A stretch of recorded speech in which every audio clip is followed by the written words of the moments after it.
रस्ते बनवणे हा साधारणपणे धंदा आहे, बरोबर.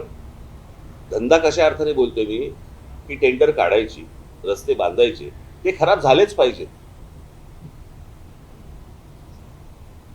याच्यामध्ये सगळं सगळा जो नेक्सस आहे ना, तो सगळा तसाच आहे तो, की याच्यामध्ये ते खराब झाले पाहिजेत. खराब झाले की लगेच ते खड्डे बुजवायचं टेंडर निघतं आपल्याकडे.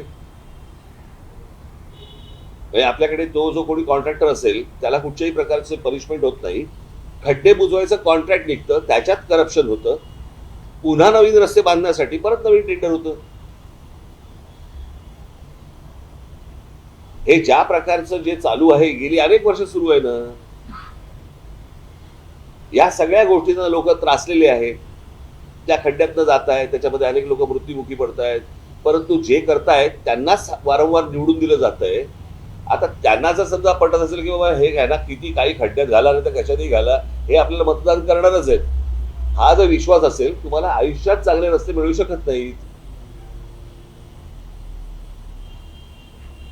करणाऱ्याच लोकांना जर समजा तुम्ही वारंवार निवडून देणार, कसे रस्ते तुम्हाला चांगले मिळणार?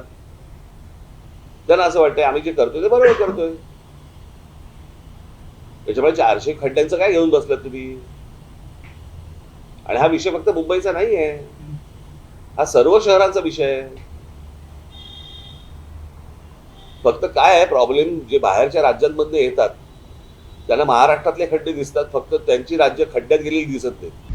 आता isakal.com आहे देशातील नंबर 1 ची मराठी न्यूज वेबसाईट. प्रत्येक अपडेटसाठी isakal.com ला नक्की भेट द्या.